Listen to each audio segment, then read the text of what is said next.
Halo guys, David sini dan selamat datang di video rekomendasi HP edisi pertengahan 2026. Mari kita mulai dari kategori 1 sampai 1,5 juta dulu.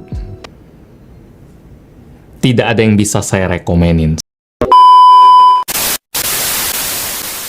Kita lanjut aja ke 1,5 sampai 2 juta. Kalau ini pilihannya banyak ya. Tren yang bisa saya tangkap dari HP-HP kelas paling basic ini, hampir semuanya pakai prosesor Uni SoC. Unisoc is back. Prosesor yang kastanya dikenal lebih murah di bawah MediaTek sama Snapdragon. Yang pakai MediaTek sendiri ada sih, ada dua, Samsung A07 sama Infinix Smart 20. Tapi belum ada yang pakai Snapdragon ya. Semua HP di bawah 2 juta juga pakainya layar HD 720p aja, kamera juga masih ada yang 8 megapiksel, sama RAM mentok-mentok 4 GB kalau mau harganya di bawah 2 juta. Kalau mau varian 6 GB udah lebih. Kalau ada yang bisa diandelin buat jualan, nilai jual HP-nya palingan ya di desain plus rating tahan hujan aja, karena ada beberapa yang ratingnya IP64. Plus soal baterai juga ada yang gedean sampai 6000 mAh kayak Vivo, Redmi, sama Realme juga ada. Dan dari semua nominasi tadi saya pilihnya ini,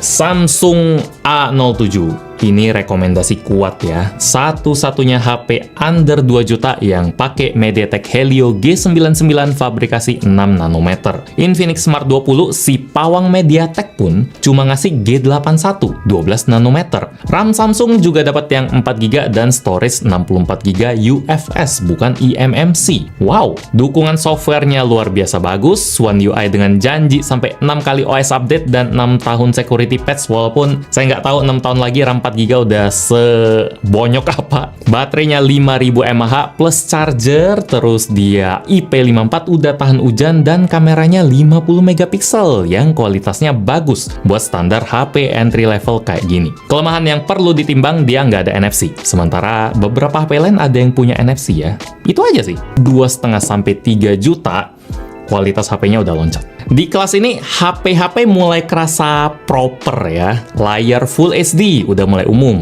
Tulisan, gambar jadi lebih tajam dari kelas bawahnya. Lebih enak di mata. Panel AMOLED yang warnanya cerah dan kontras mulai ada. Kayak Redmi Note 15 4G, Itel S26 Ultra, sama Samsung A17. Sisanya masih IPS tapi tetap bagus juga. Storage 256GB udah mulai ada. RAM 6GB bahkan 8GB udah bisa dapat kalau Anda punya duit mentoknya sampai 3 juta. Kualitas kamera juga jauh lebih bagus. Mantap. Di kelas ini pilihan saya ada dua ya. Pertama Redmi Note 15 yang 4G. Ini Redmi Note yang lain saya nggak ketemu barangnya di mana, tapi desainnya mirip.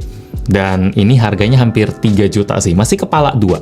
Buat saya kualitasnya udah all-rounder, aman. Desain udah kelihatan mahal pakai body curve, baterai gede sampai 6000 mAh, kamera 108 megapiksel, RAM-nya mulai dari 6 GB dan internal langsung 128 GB UFS. Layar sangat cantik, model curve juga, AMOLED 120 Hz yang terang abis. Prosesornya Helio G100 yang aman buat main game, update OS sampai 4 tahun ke depan, tahan hujan, ada NFC. Saya suka, itu maksud saya pas tadi saya coba bujuk Anda nambah ke kelas ini. Pilihan kedua ada Itel S26 Ultra. Bukan S sih, Super 26 Ultra. Namanya masih lucu. Ini juga HP yang sangat cantik dengan spek yang bagus. Layar lebih tajam dari Redmi tadi, sampai 1,5K. Ngebut banget, 144 Hz, Gorilla Glass 7i. RAM-nya langsung 8 GB. Di harga yang lebih murah dari Redmi Note tadi. Damn. Yang bikin saya nggak jadiin HP ini pilihan satu-satunya,